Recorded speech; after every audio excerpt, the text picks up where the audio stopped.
მოგესალმებით ზურფასო Facebook მაყურებლებო, დღეს მოვახერხეთ და ვართ პირდაპირ ეთერში, Facebook-ის პირდაპირ ეთერში. სტუმრად ყავს ბატონი გია კუჭაო, პოლიტოლოგი. დღეს ვისაუბრებთ 1990 წლის 28 ოქტომბრის არჩევნებზე და დღევანდელობაზე. მოგესალმებით პირველ რიგში ბატონო გია და მადლობა რომ მიიღეთ მონაწილეობა ჩემს პირდაპირ ეთერში და ჩემს გადაცემაში. მოგესალმებით პირველ რიგში და მადლობა. გამარჯობათ ბატონო კოტე, მოგესალმებით, მივესალმებით თქვენს მაყურებლებს. და დიდი მადლობა მოწვევისთვის. გაიხარე ბატონო გია, გაიხარე. მინდა პირველ რიგში დაგისვათ ასეთი კითხვა. რამ გამოიწვია თბილისის სამოქალაქო ომი 1991-92 წლებში და ასევე რამ განაპირობა აფხაზეთის შეიარაღებული კონფლიქტი? რომ მივასუხოთ თუ შეიძლება ამ კითხვასთან დაკავშირებით. ბაჟი ცოტა უკიდან დავიწყებ. პირველ რიგში მე მინდა აღვნიშნო, რომ 1990 წლის 28 ოქტომბერს პირველად ჯერ კიდევ საბჭოთა კავშირის ისტორიაში ჩატარდა მრავალპარტიული არჩევნები. ეს საბჭოთა კავშირის, ანუ ბოლშევიკური იმპერიის ტერიტორიაზე მანამდე მრავალპარტიული არჩევნები არ იყო ჩატარებული. ეს იყო პირველი პრეცედენტი.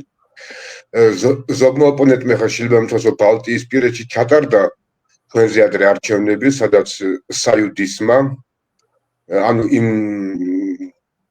ლიტვის სახალხო ფრონტმა გაიმარჯვა, მაგრამ ეს იყო ჩატარებული საბჭოთა საბჭოური სისტემით და იქ არ იყო დაფიქსირებული, თქვათ კონკრეტულად ეს რომელიმე პოლიტიკური პარტიის, ის არ იყო ის იყო კი დემოკრატიული არჩევნები იყო, მაგრამ რასაც კი მრავალპარტიული არჩევნები, ეს იყო პირველი პრეცედენტი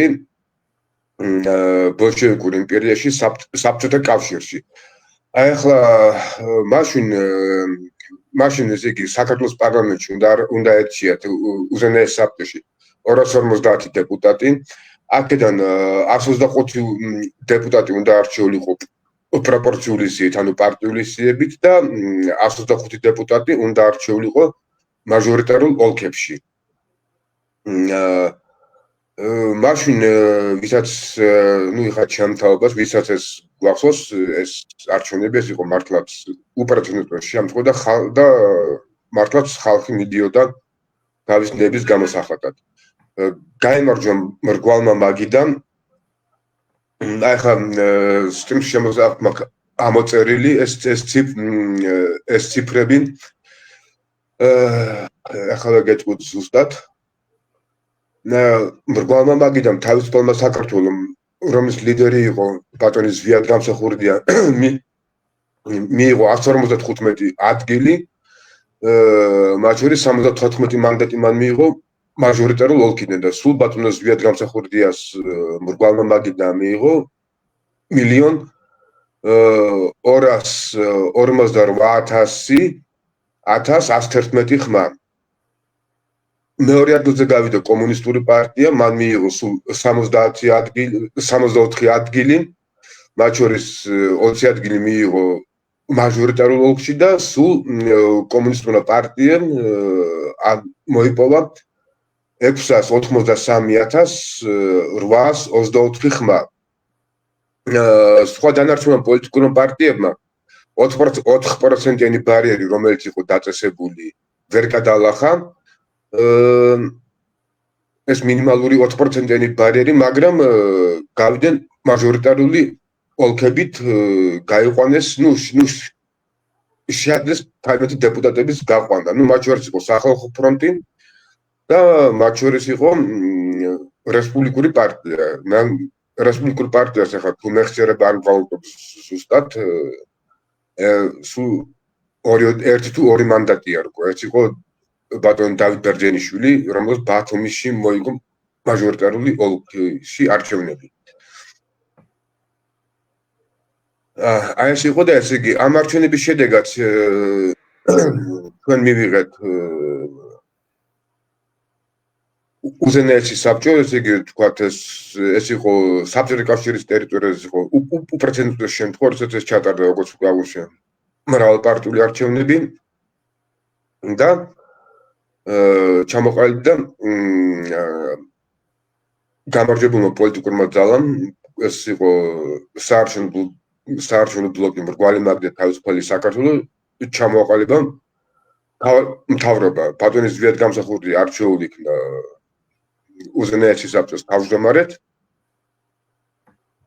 და ამ დროიდან პირველი ვესხთომაზე გამოცხადდა გარდამავალი ეტაპი საქართველოს დამოუკიდებლობის გამოცხადებისა და ბოროტების იმპერიის ფარგლებიდან ssr კავშირიდან გასვლის მზადება.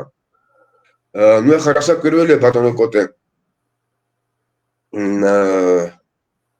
რუსეთი ასე ადვილად ვერ შეეგუებოდა კავკასიის და საქართველოს დაკარგვას და აქ უნდა აღვნიშნო უკვე რომ დაახლოებით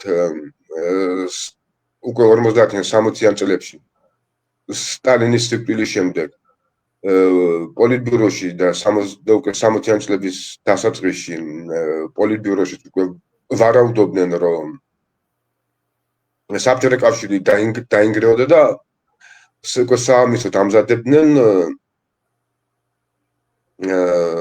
დანაღმულ მუხტებს. ეს დანაღმული მუხტები უკვე თავიდან როცა წყალიბდებოდა, როცა ბოლშევიკებმა შეეცადეს რუსეთის იმპერიის აღდგენა, უკვე ეს დანაღმული მუხტები უკვე თავიდანვე ჩადეს. ეს ვამბობ ეს საქართველოში ეს იყო ავტონომიების შექმნა. სხვა შორის და ამის შესახებ პირდაპირ საიდუმლო დეპეშაში 1924 წელს რომელს 1924 წლის აჯანყების დამარცხების შემდეგ სერგო ორჯონიკიძე წერს მოსკოვში რომ ბოლშევიკების გონივრულმა პოლიტიკამ გამოიღო შედეგები და აჯანყებულებს არ აყვნენ ის რეგიონები სადაც ჩვენ მივანიჭეთ ავტონომია ეს იყო ეს არის სამხრეთ ოსეთიო მე ამას ვუწოდებ აკრატებული სამხრეთ ოსეთი აფხაზეთი და აჭარაო ნუ ახლა რასაკვირველია აქ არის ახლა თქვენ კიდევ კითხვაში ბრძანეს რამ გამოიწვია სამოქალაქო ომიო ახლა გადავალ კითხვის თქვენი კითხვის ძირითადად რა იყო თბილისის სამოქალაქო ომის მიზანი ასე ვთქვა რატომ დაიწყო საერთოდ ნუ საერთოდ ეს მიზანი დაიწყო იმიტომ ეს ომი და ეს ახლა ვისაც ახსოვს ახლა მე პირველ რიგში მე მაშინ ახალგაზრდა ვიყავი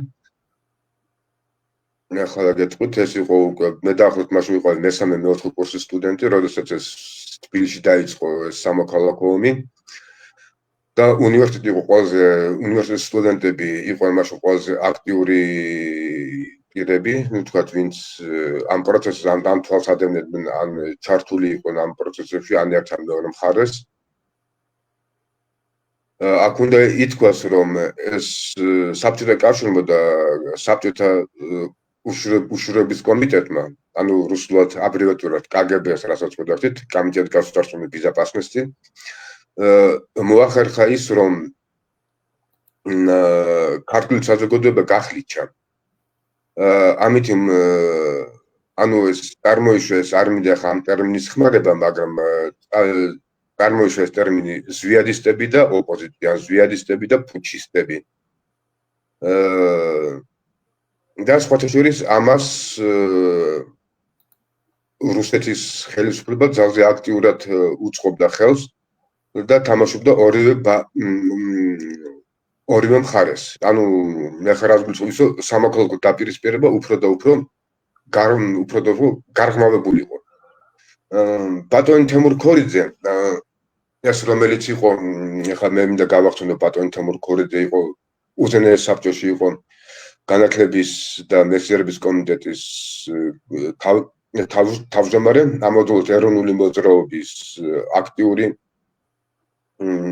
წევრი, ეროვნული გამოსასწორებელი მოძრაობის აქტიური და პრეზიდენტ გამსახურდიასთან ძალზე დაახლოებული პირი. ერთ-ერთ ინტერვიუში, ერთ გადაცემაში ბატონი თემური იგონებს ასეთ უკვე თბილისში უკვე მიდის არეულობები, მიდის არის დაპირისპირება. კეტოვანის სახალ ეროვნული გვარდია გასული და დაბანაკებული არის შამდაბადაზე და თბილისის ზღვაზე. და იმუქრება სამოქალაქო ომით, და უკვე ბატონ თემურ ქვარიძე ასეთ მომენტს იგონებს ომის დაწყებამდე რამდენიმე დღით 1-2 დღით ადრეო მე ვზივარ ბატონ ზვიათთან კაბინეტშიო და ამ დროს დარეკა რუსეთის პრეზიდენტმა ბორის ელცინმა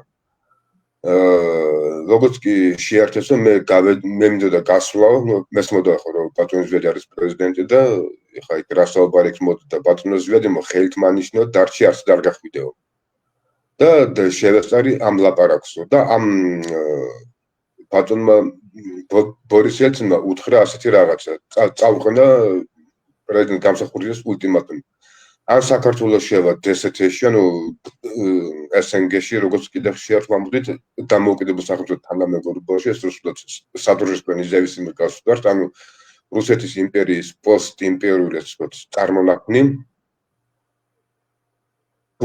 თუ არადაო და ულტიმატუმი დაუყენა 25 დეკემბრამდე თუ არაო და თქვენ ინანებთო პრეზიდენტმა გამსახურდიამ უთხრა რომ მე ხალხმა არ მომცა ამის მანდატიო რომ შევიდა რამე ახალ პოსტ-იმპერიულ წარმონაქმნშიო და ამიტომაც პრეზიდენტმა გამსახურდიამ უარი უთხრა და ზუსტად ულტიმატუმის ამოწურვის დროს ეს იყო დასმული ეხლა ზუსტი თარიღი არ მეორე თუ მესამე დღეს ეს იყო 2-3 დღით ადრე თუ წინა დღეს ეს საუბარი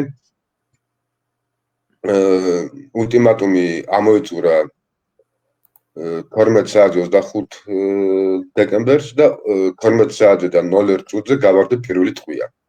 ანუ როგორც ხედავთ ეს სამოქალაქო ომი იყო ინსპირირებული ისევ რუსეთის მიერ. ჯერ რუსეთის იმპერიამ მოახერხა ის გახლიჩა ქართული საზოგადოება და მე ისევ ქართველთა ხელით დაიწყო საქართველოში სამოქალაქო ომი. ანუ იმის მაგალითად რომ ქართველი წასული იყო ახალ დიდგორამდე რუსეთის სპეცსამსახურება მოახერხა ის რომ ჩვენ მივედით ახალ ბაზალეთის ომამდე. რა მინდა ახლა გკითხოთ რა შეიცვალა თბილისის ომის და აფხაზეთის შეიარაღებული კონფლიქტის შემდეგ რა შეიცვალა და იყო თუ არა ეს არჩევნები იმის დასტური რომ 99 იმის პასუხი თუ 1999 წლის 9 აპრილის პასუხი იყო თუ არა ეს არჩევნები და თუ რა შეცვალა აფხაზეთის შეიარაღებულმა კონფლიქტმა საქართველოში და თბილისის ომმა, სადაც უამრავი ადამიანი დაიღუპა და ეს ცნობილია როგორც ზმათამკვლელი ომი. ნუ დავიწყებ იმითი რომ შეცვალა ძალიან ბევრი რამ ქართულ მენტალიტეტში. მას მერე რაც 1991-92 წლის ტრაგიკული მოვლენების შემდეგ, როდესაც პრეზიდენტი გამსახურდია იძულებული იყო რომ დაეტოვებინა საქართველოს ხელში ძალაუფლება იგდო კრიმინალურმა ასე ვთქვათ ბანდამ ეს იყო მხედრეული და მეორე ძალა იყო თქვათ ეს კიტოვანის ეროვნული გვარდია მე ხრატმობ კიტოვანზე რომ ეს იყო ბადიში ჯაბაიაჩენის მხედრული ხა მე ეს არის ჩემი მოსაზრება მე აქვე ვიტყვი რომ ეს არის ჩემი მოსაზრება და მე ამას ვერ როგორც კანონიერი ქურდი ხო თქვენ ვიცით ყველამ რომ ბატონი ჯაბა იყო კანონიერი ქურდი და ბევრმა შეიძლება არ იცის რომ საბჭოთა კავშირში კანონიერი ქურდების უმეტესობა ეს მაინც იყო საბჭოთა უშიშროების ასე ვთქვათ ჭერქვეშ დადიოდნენ ანუ კანონიერი ქურდების მეშვეობით საბჭოთა უშიშროება აკონტროლებდა კრიმინალურ სამყაროს ასე რომ ეხლა რასაკურველია მე ყველაზე ხელს ვდარდავდებ მხედრიონშიც იყო უაღრესად ეროვნული სულისკვეთების მქონე პიროვნებები და ადამიანები არიან დღესაც მაგრამ თქვა ზოგი ვერ გაერკვია ზოგმა არ იცოდ ახლა მოდით ასე ვთქვათ იმ დროინდელ საქართველოში და ეს ბევრი ჩემი თავობისთვის პოლიტიკა და განსაკუთრებით პოლიტიკური პროცესები ეს იყო რეალიტი შოუ ჩვენ ამას არ გვასწავლდნენ ამას ჩვენ ვსწავლობთ ყველაფერს ჩვენი და სწავლობით გზა და გზა. ბევრი იყო გზა აბნეული, ზოგს იყო თქვათ იმი ქონდა გამორიცხული თქვათ ამდენი პროპაგანდით, ზოგმა არ იცოდა და ასე შემდეგ. ახლა ყოველას თავისი გზა ქონდა, ასე რომ მხედრიონშიც მართლა იყო ძალიან ბევრი ისეთი პიროვნება, რომელიც მართლა იყო გულანთებული პატრიოტი, მაგრამ სხვანაირად წამდა, მოხდა რაღაცა გავლენის ქვეშ და მიაჩნდა, რომ ეს გზა არის სწორი. იმიტომაც რთული ყოველთვის სამოქალაქო ომი იქ არის, ყოველთვის ძალიან რთული არის ადამიანისთვის გაერკვეს სადაა მართალი, სადაა მტყვანი, სად არის რომელი ძალები და რა ძალები არის ამაში დაინტერესებული თქვათ ქვეყნის შიგნით არეულობის სამოქალაქო ომის დაპირისპირების და ასე შემდეგ. ამას ჩვენ ყველაფერს ვსწავლობთ გზა და გზა. ბატონო, როგორ დიახ, ხო, იმის თქვა იყო, რომ ეს მთავარი მიზანი იყო კანონიერი ხელისუფლების ჩამოგდება, თქვათ ეს რამდენიმე დღის წინ სხვათა შორის მე წავიკითხე კიდევაც, რომ რუსეთმა უკვე იმ დროისთვის გამოყო თქვათ პრეზიდენტ გამსახურდიას ჩამოგდების და სამოქალაქო დაფინანსების 64 მილიონი მანეთიო რუბლი სხვათა შორის ეს იმ დროინდელი თანხით 64 მილიონი რუბლი უკვე აღარ იყო ის თანხა, თქვენ ეს არ იყო, ძალიან დიდი თანხა იყო, მაგრამ საქართველოს მასშტაბით. ესეც ცნობილი, ეს ფაქტია, მე ვამბობ ეს ციფრი მე რამდენიმე დღის წინ ამოვიკითხე და ამიტომ ხა არ მიცდი ამ ინფორმაციის გადამოწმება. ამიტომ ასე ვთქვათ, მე ვეყრები იმ პირველ წყაროს და იმ პიროვნებას, ვინც ეს დაწერა იმ ჟურნალის. და მთავარი მიზეზი რა იყო, რომ ძმათა ომის გაჩაღება, ამასობაში ქართული საზოგადოების კიდევ უფრო გახლეჩვა, აფხაზეთში და ეგრეთ წოდებულ სამხრეთ ოსეთის რეგიონების გამოშორება და რომ რუსეთის შეეცადა, რომ ეჩვენებინა წარადგინა საქართველოს მსოფლიო თანამეგობრობისთვის, რომ ესენი არიან, რომ ეს არის შეუმდგარი სახელმწიფო, რომ იქ ცხოვრობენ ველურები, ბარბაროსები და თუ რუსეთი არა, აქ ვერასდროს ვერაფერი წესრიგი ვერ დამყარდება. სხვათა შორის უკვე 90-იან წლების სადღაც შუალედში, ეს იქნებოდა 95-96 წელი, რუსეთის ფედერაციის იმჟამინდელი ფედერაციის საბჭოს სპიკერი მე მგონი იყო ანატოლი ჩუბაევი, რომელიც იყო ატარებდა ტურნეს ამიერკავკასიის, ანუ სამხრეთ კავკასიის ქვეყნებში, იყო ერევანში, იყო ბაქოში და მე ჩამოვიდა თბილისში და ბაქოში მან განაცხადა, რომ ამიერკავკასიას ეს არის რუსეთის ინტერესების და გავლენის ექსკლუზიური ზონა, ამიტომ არც ერთ საერთაშორისო ორგანიზაციას და არც ერთ სხვა სრულმოთამაშეს ამ რეგიონში არაფერი არ ესაქმება. ეს იყო პირდაპირი ნათქვამი. და მინდა შევნიშნო, რომ უკვე 90-იან წლების მეორე ნახევარში შეერთებულ შტატებში, კერძოდ ვაშინგტონში გამოდიოდა ასეთი ჟურნალი რუსულენოვანი პრობლემი ვოსტოჩნი ევროპა, ანუ აღმოსავლეთ ევროპის პრობლემები. ერთ-ერთი ავტორი იქ პირდაპირ წერდა ასეთ პასუხი ჩვენიო ყველაზე დიდი შეცდომა მაშინ 90-იან წლების დასაწყისში ის იყო, რომ ჩვენ გვეგონაო, რომ პოსტსაბჭოთა რუსეთში არის მართლაც დემოკრატიული პრესა და ბევრი ჩვენი ჟურნალისტი, ანუ დასავლეთის ქვეყნების ჟურნალისტები ენდობოდნენ, ასე ვთქვათ, ბრწყალებში ვიტყოდით დემოკრატიულ ჟურნალისტებს და მათი ჩვენი ჟურნალისტები აღარ ჩადიოდნენ, ვთქვათ, სხვადასხვა რეგიონებშიო და ბრმად ენდობოდნენ რუს ჟურნალისტებს, რაც რომ აღმოჩნდა, ეს იყო ჩვენი ყველაზე დიდი შეცდომაო. იახ, მადლობთ, ბატონო გია, თქვენი აზრით თბილისის ომი სკამების შენარჩუნებისთვის დაიწყო? აქ სკამების შენარჩუნების ვის უნდა შენარჩუნოს სკამები? მრგვალმა მაგიდამ, მაშინელი ოპოზიციის მოთხოვნა იყო თქვენ წადიდეთ ჩვენ უნდა მოვიდეთ. ნუ ახლა დემოკრატიულად არჩეულ ხელისუფლებას რამოდენიმე ასეული შეარაღებული ყაჩაღი როცა შენ წადიდე მე უნდა მოვიდე ხელისუფლებაში ეს ცოტა არ არის ლოგიკურად. ზოგმეს დარქვა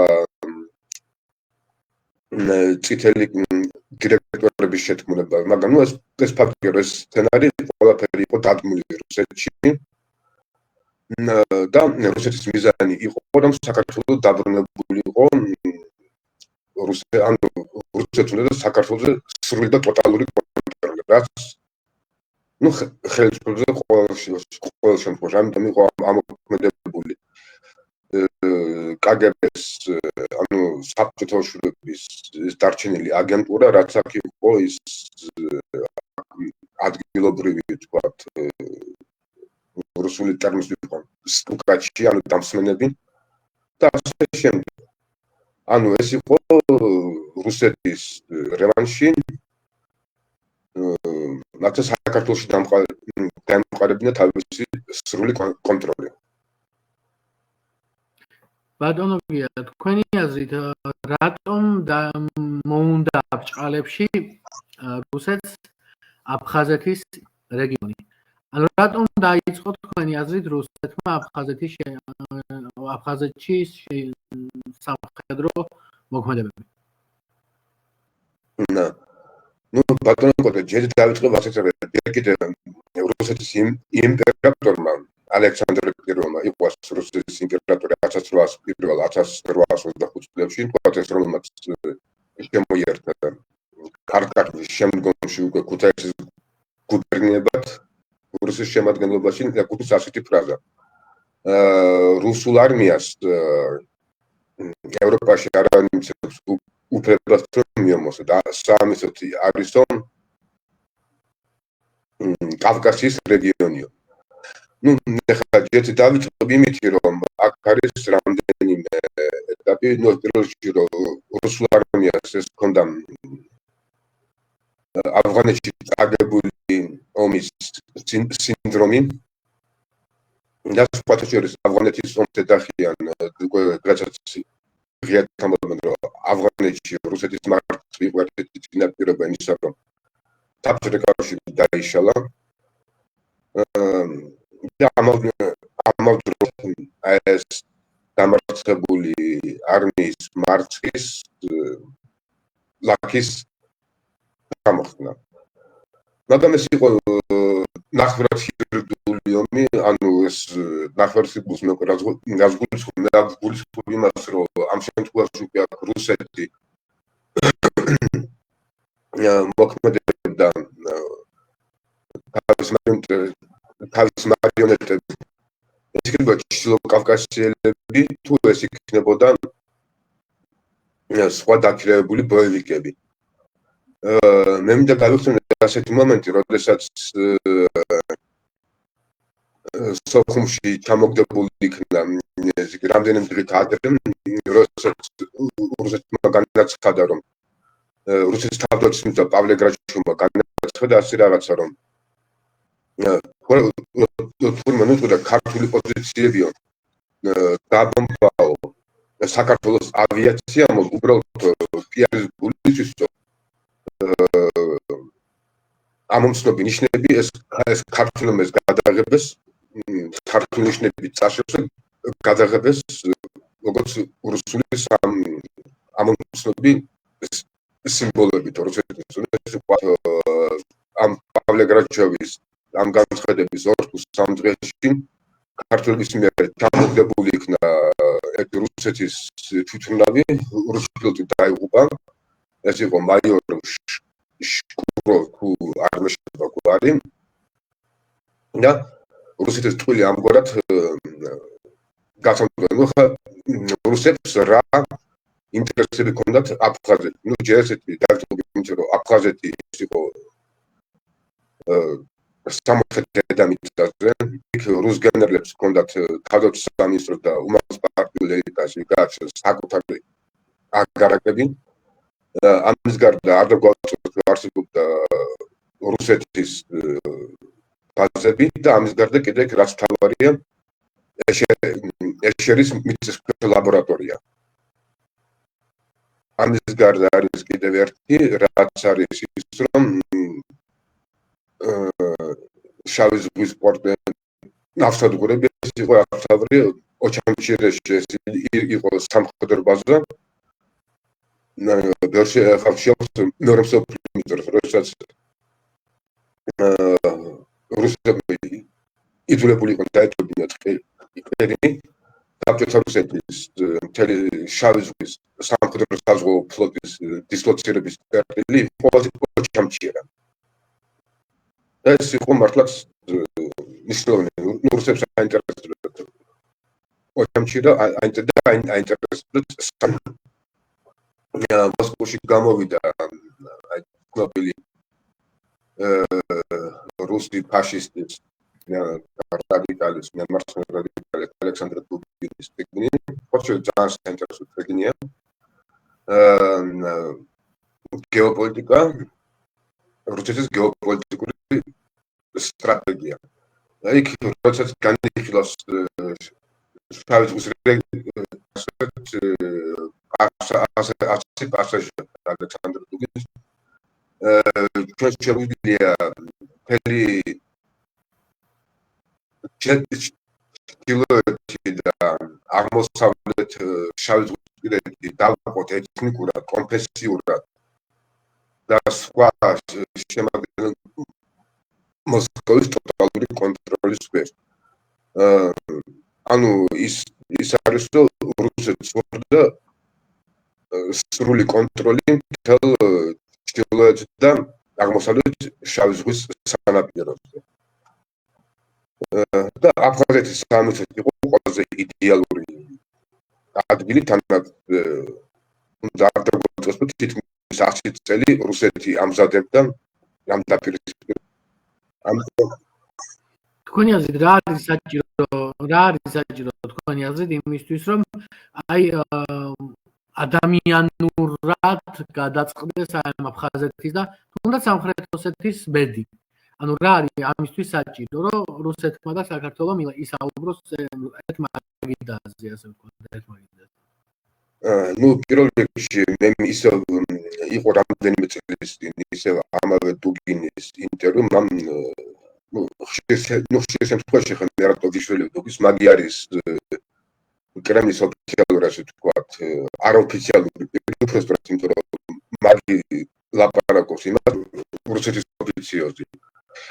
და ბატონო დუგინმა თქვა ასე რაღაცა, ჩვენ ვერასდროს ვეღარ დაუთმობთ საქართველოს და ჩვენ ვაღიარებთ სამხრეთ ოსეთიო და აფხაზეთის დამოუკიდებელ სახელმწიფო და ჩვენ ამაზე უარს არასდროს არ ვიტყვით.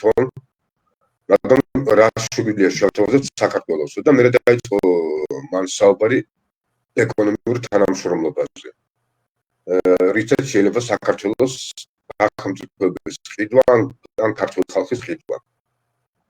ეკონომიკურ თანამშრომლობა. აქამდე შეგახსენებთ, რომ 90 დაახლოებით 2000 წლების დასაწყისში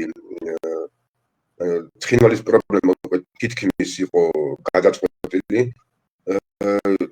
შევარდნაძესა და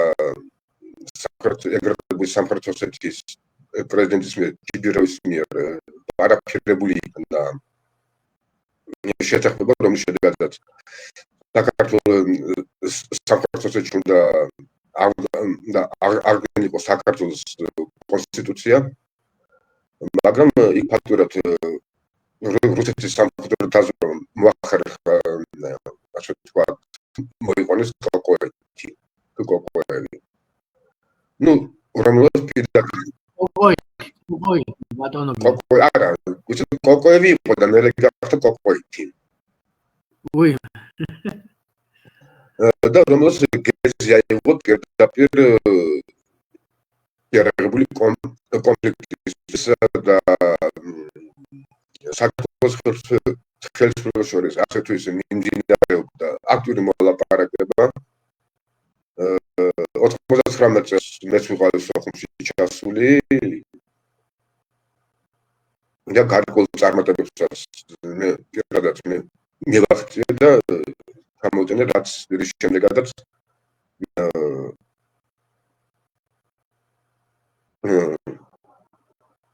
დაიწყო ნაწილობრივ ტოლგუფთან დაბრუნება.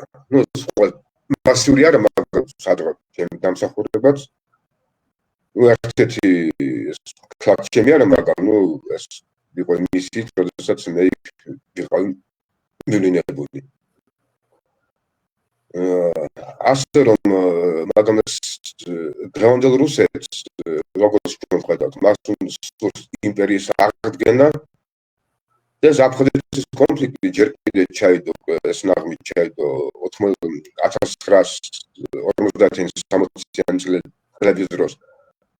მე შევახსენოთ თქვენს ტელემაყურებელს ბატონო კოტე, ასეთი იყო ასეთი პასაჟი ბატონ დევის ტუროს საქართველოს ცენტრალური კომიტეტის კომუნისტური პარტიის დივანი იდეოლოგიის დარგში ეს თავის მოგონებებში რომელსაც დაარქვა სტალინი, ხრუშჩოვი, ბრეჟნევი აქ ასეთი პასაჟი, რომ სულ ცოტა ხნით ადრე ხრუშჩოვის გადაყენებული 1964 წელს რამდენიმე თვით ადრე მე კაბინეტში მიბარებს ვასილ ჟავნაძე 1953 წლებში იყო საქართველოს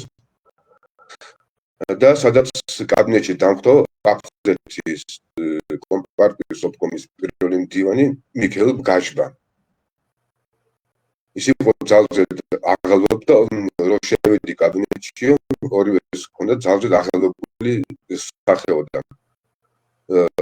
ჟავნაძემ მიმართა ბგაჟბას ამ კაბინეტში არ გავაოდა მიხეილ ბგაჟბამ რაღაცა რომ იცოდა როცა ისვენებას იყო ჩასული დასასრულებლად ნიკიტა ხრუშჩოვი და მიბარავდა მითხრა დააწერე განცხადებაო რომ აფხაზი კომუნისტების და აფხაზეთის მცხოვრები ხალხის სახელით რომ აფხაზ ხალხს სულს შეორჩეს რუსეთის ფედერაციას რუსეთის ფედერაციის კრასნოდარის ოლქს როგორც სოხუმის რაიონი. დამოუკიდებელი აფხაზეთი თქვენ თუ გინდო გაიცხოვრება უნდა შემოუერთდეთო რუსეთსო კრასნოდარის ოლქსო როგორც სოხუმის რაიონიო და არავით არის აფხაზეთის თუნდაც ავტონომიის წარმონაქმნიო. ეს არის და ამიტომ მით უმეტეს დღევანდელ რუსეთთან რაიმე დიალოგის გამართვა ეს არის ამ თემაზე, იმიტომ რომ არაფერს არ დაფობს, ეს არის ბინარი გვაქვს არც იმის რესურსი, არც იმის რომ ყოველ შემთხვევაში გამანდელი ფაშისტური რუსეთის მმართველობას, ანუ ეს არის რუსეთის ფსბ-ს ასე პოლიტბიუროს ფუნქციას ასრულებდა კომიტეტს ფსბ-ს კოლეგიას აქ მანამდე ეს არ მოხდება, მაგრამ ქართულმა ხალხმა ამ შემთხვევაში დიალოგი უნდა აწარმოოს ყოველთვის, ეს უნდა იყოს დიალოგი თუნდაც რიგით აფხაზეთთან, ეს არ მარტო აფხაზეთის საზოგადოების სხვადასხვა ფენებთან და ასე შემდეგ. ანუ რაღაცა კონტაქტი მუდმივად უნდა იყოს რუსეთის პროპაგანდა ქართველებისგან აფხაზეთში ფნის მტრის ხარ. ესე იგი თქვენ ვთქვათ, რომ აფხაზეთთან და სამხრეთ ოსეთთან დაკავშირებით საუბარი ჯერჯერობით რუსეთთან უკვე ზღაპარია, ხო, ასე ვთქვათ? კი, ეს ზღაპარია, სანამ რუსეთში ხელისუფლება არ შეიცვლება. ან რუსეთის ხელისუფლება უკრაინაში არსებულ ომის შედეგად დღეს ძალიან დასუსტდა.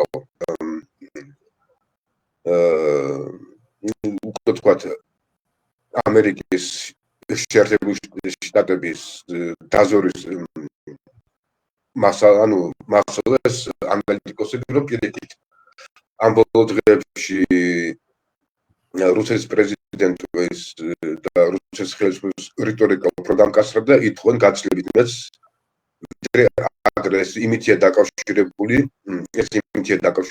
რომ რუსეთს სურს გაჩნდა მაქსიმალურად უკრაინის მეტი ტერიტორია იგდოს ხელთ, იმიტომ რომ ამდენი მსხვერპლი ეკონომიკის ჩამოსვლა, ეხლა დღეს რაც არ ვილაპარაკონ რუსეთის ეკონომიკა რა ჩამოსვლილი, უკრაინის ჩამოსვლილი, ნაბიული მას გამოაცხადა, რომ დაიწყო სტაგნაცია, თუმცა რუსეთში იკრძალება ამაზე საუბარი. აგრეთვე ომის დაწყებიდან უკვე გავიდა 3 წელიწადნახევარი და უკვე თვითონ რუსეთის საზოგადოებაში და თვითონ რუსი ხალხი ამბობს, რომ ჩვენ დავიღალეთ ამ ომითო და ესეც უკვე და ამიტომაც პუტინს ჭირდება მხოლოდ გამარჯვება. წინააღმდეგ შემიძლია დამარცხებული ჯარი, რომელიც დაბრუნდება რუსეთში,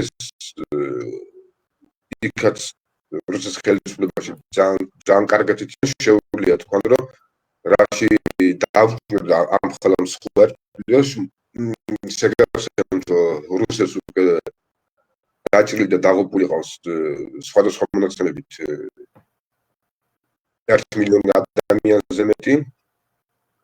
ანუ ეკონომიკის სტაგნაცია, ანუ უკვე რუსეთის ეკონომიკურ ელიტაში უკვე იგრძნობა უკმარციები, ეს ყველაფერი ისე შეუძლია შეეწოს და ამ ფსბ-ს კოლეგიას ვინ და როდის და როგორ ჩამოაგდებს, ჯერ კაცმა არ იცის. ნუ დღეს გაქცეული რიგი რუსი ექსპერტები თქვათ აბას გალიამოვ, რომელიც იყო პრეზიდენტ პუტინის ერთ-ერთი სპიჩრაიტერი, ახლა წერს, ახლა მისი თქმით იანტკოვსკი, რომელიც იყო დეპუტატი სახელმწიფო დუმის.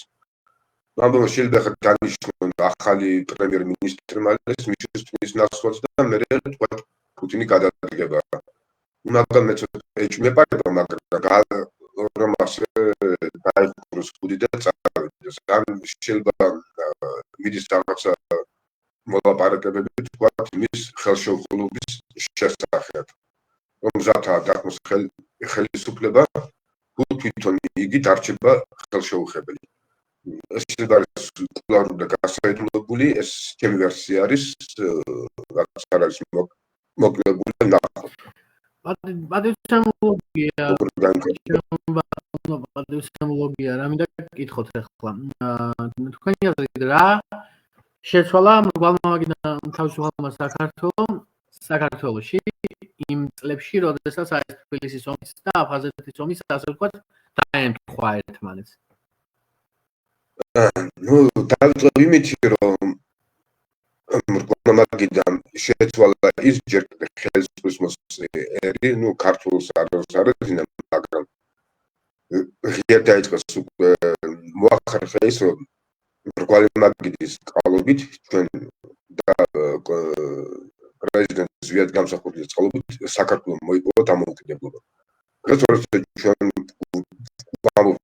დამოუკიდებელი სახელმწიფო უნდა გავხსენოთ, რომ რაც აწყდა იმ დეპუტატებმა, იმ პიროვნებებმა, ვინც მართლა იბრძოდა იმ დამოუკიდებელი საქართველოსთვის.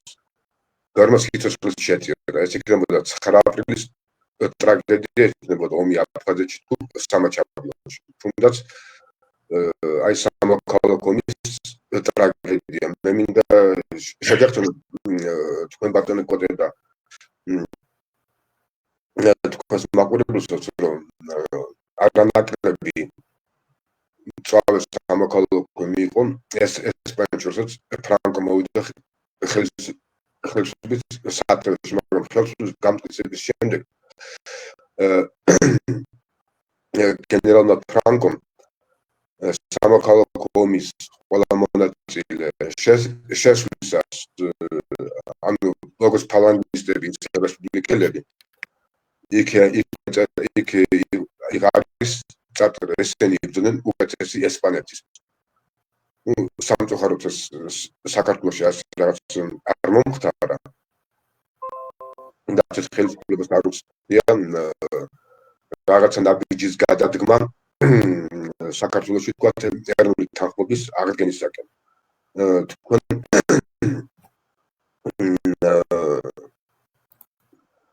აი მოახერხა წამოვიდა სწრაფად დამოუკიდებლობისაკენ. და ეს არის სწორედ აი მრგვალი მაგიდის და იმ დროინდელი საზოგადოების საზოგადოების ალბათ ვთქვათ დიდი დამსახურება.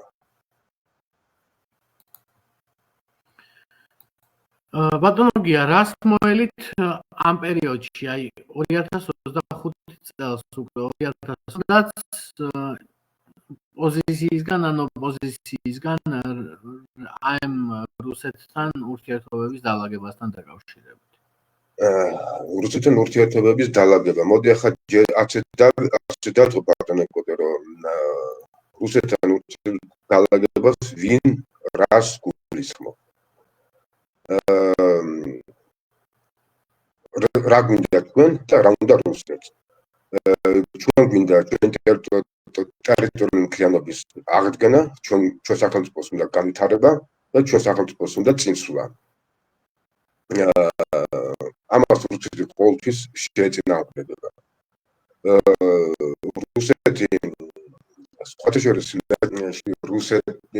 ავსტრო-უნგრეთის იმპერიის ელჩი სანქტ-პეტერბურგში გრაფ ჩერნოვისადმი ეს იყო ავსტრო-უნგრეთის იმპერიის საგარეო საქმეთა მინისტრი თავის ელჩი წერს რუსეთს სურს ჭეშმარიტად სურს რომ დედამიწაზე და ევროპაში იყოს მშვიდობა, მაგრამ მას სურს რომ ამ მშვიდობას და კეთილდღეობას ყველა უმატლოს მას.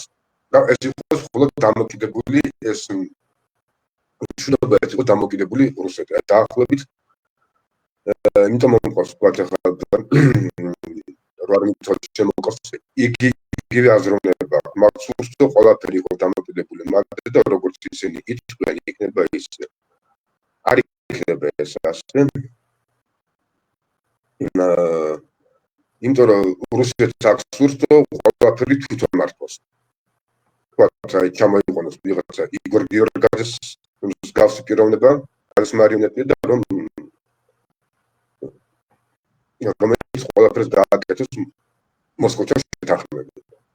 ანუ იქნება მათი ხვალისწინებაც ჩვენი ინტერესები და ჩვენ უნდა შევდოთ ჩვენი ინტერესები გასაგებია არა გვაქვს ახლა იმის და ქართულ ერს სამწუხაროდ არ იმის უნარი რომ ჯარებული წინააღმდეგობა გავუწიოს რუსეთს, მაგრამ ჩვენ უნდა გვქონდეს იმის დიპლომატიური უნარი და ჩვენ ყველა ქართულ ხალხს მიუხედავად თავის პარტიული კუთვნილებისა და თავის კადრობისა უნდა დასწროს ჩვენ გვაქვს ერთი თავარი და ინტერესი რომ ეს არის საქართველოს არის ქართული სახელმწიფოებრიობა. ნერაკოსტა გვაფრთხილებ თქვენ მოესწრებით დამოუკიდებელ სახელმწიფოს და დამოუკიდებელ საქართველოს, მაგრამ დამოუკიდებელ საქართველოს უფრო მეტი გაფრთხილება და მისი დამოუკიდებელ შენარჩუნება უფრო რთული იქნება ვიდრე ამას გვაფრთხილებ ჩვენ ბატონი ნერაკოსტა. ამიტომ ახლა რა ხდება? და ბოლო კითხვა და დავასრულოთ. ანუ რა თუ დავუშვათ ახლა მოვინდომეთ და რუსეთთან დავიწყეთ მეგობრული ურთიერთობა. რა გველის ჩვენ მათი მხრიდან? რას უნდა ველოდოთ? რას უნდა ველოდოთ? იგი ჩვენ უნდა ველოდოთ პირველ რიგში რუსეთთან უნდა დავიწყოთ მეგობრობა. ახლა მე მინდა გავიხსენო ბატონ აკაკი ბაქრაძის სიტყვები აქ ვიდათ არ დავარგო პოლიტიკაში არსებობს კეთილი და ბოროტი რუსეთი. რუსეთი ერთია და იგი პოლიტიკური თვალსაზრისით არასდროს იქნება საქართველოს მეგობარი. იგი იყო არის და დარჩება საქართველოს წევრი, მტერი.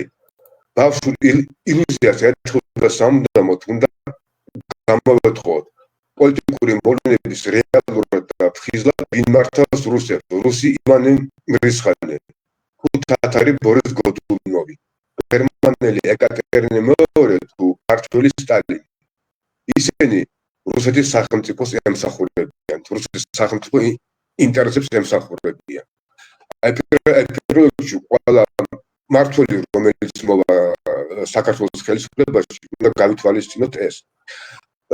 და ბატონო კოტე, მე ჩვენ დავიწყოთ ჩვენი საუბარი იმით რომ 1900-ში რაოდენ სამწუხარო არ უნდა იყოს მე აღნიშნეს დიდი ისტორიული და პოლიტიკური მოვლენა მთელ საბჭოთა კავშირში ამ პროტესტის იმპერიაში და რამდენი სამწუხაროც არ უნდა იყოს ამ თარიღს ქართულ მედიაში ყველას გამორჩა და არავის მიუქცევია ამაზე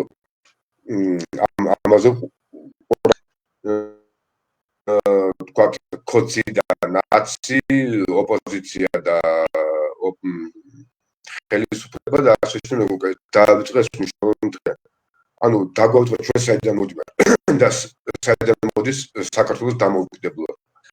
აი ეს შეუმდებლობა ოპონენტის მიმართ ერთ-ერთი მოკეთება გამოვიდოთ ინიციატივით, რომ აი შედგეს მოლაპარაკება თუნდაც აი ყოფილი უზენაეს საბჭოს დეპუტატებს შორის და დღევანდელ ხელისუფლებაში ყველა ოპოზიციური თუ მართლ პოლიტიკურ ძალაშორის უნდა იყოს ჩართული ამ პროცესში ეკლესიაც, ამ პროცესში უნდა იყოს ჩართული არასამთავრობო ორგანიზაციები. და თუნდაც აღდგეს კანონიერი ხელისუფლება. ახლა მესმის ეს შეიძლება ცოტა აბსოლუტურად მაგას უნდა იყოს სიმბოლურად.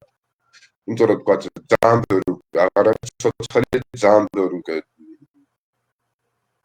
თქვა ვინც იყო არჩეული თუნდაც იგივე კომუნისტურ პარტიიდან. ნუ რომელიც ის ვინც მერე შემდგომში გაირიცხა და ასე შემდეგ. ესენიც ქართული და ქართული ხალხის მიერ იყო არჩეული. აი უნდა შედგეს ეროვნული თანხმობის. აი შედგეს მოლაპარაკება თუნდაც მის დამოუკიდებლობას აქვს მოაწერა ხელი. შედგეს საერთო გაფართოებული დიალოგი. აი ჩვენ ქართულთა ერთობამ დათვართ ამის გავწვით შუამავლობა ყველა შორის და ვიყოთ მედიატორი ყველა დამდალას შორის. ეს იქნება გასაკვირვებელი და დაინიშნოს თუნდაც ამის შემდეგ უნდა დაინიშნოს ახალი არჩევნები. მაგრამ არჩევნები უნდა დაინიშნოს არ იმ სისტემით, რაც დღეს არის. არ უნდა ჩაწერდეს, უნდა შეიცვალოს საარჩევნო კანონი. რა არჩევნები და როდის ჩატარდება. უნდა შეიცვალოს მთლიანად საარჩევნო ადმინისტრაცია და უნდა შეიცვალოს მთლიანად საარჩევნო კანონი. აი ეს უნდა იყოს ნაბიჯი, აი გადადგმული ნაბიჯი. რომ დავლახო რომ ჩვენ ქართულმა ხალხმა გადალახოს ამ სამოქალაქო ნაბიჯი იმისა რომ ერი გამთლიანდეს. ჩვენ წერცა და მოყვარეს ვანახოთ რომ სამოქალაქო ომის შედეგები რაც იყო 35 წლის 13 წლის წინ ეს ნაბიჯი რომ ჩვენ გადავლახეთ და ჩვენ მზადვართ შეუწყოთ ხელი. დარჩენს კი დრო გვიჩვენებს როგორც იტყვიან. კი. თავარია პოლიტიკური ნება. ყველა დაინტერესებული მხარეს და ძალიან დიდი მადლობა ბატონო გია ჩართვისთვის, მადლობა პირდაპირ ეთერში მონაწილეობისთვის და ვიმედოვნებ რომ ძალიან კარგი პირდაპირ ეთერი იყო, ძალიან კარგი ლაივი იყო და მე მგონი ჯობია ამ ლაივების კეთებაზე გადავიდეთ. ამას მართლა ჯობია ბატონო კოტე, ძალიან დიდი მადლობა სტუდიაში მოწვევისთვის და ჩართვისთვის და კიდევ ერთხელ მიესალმებით თქვენს მაყურებელს და მადლობას გიხდით თქვენ. მადლობას ვუხდით ყველას, ვინც გონჯუყურებთ. მადლობა ყურადღებისთვის ყველას, მადლობა ბატონო გია თქვენ პირადად ჩართვისთვის, მეგობრობისთვის და ერთგულებისთვის და ძალიან მადლობა რომ არსებობთ. მე კი გამშვიდობებით ძვირფასო ტელემაყურებლებო, ეს იყო ყავდა პირდაპირ ეთერში და გამშვიდობებით უკვე შემდეგ გადასემამდე ან შემდეგ ეთერამდე.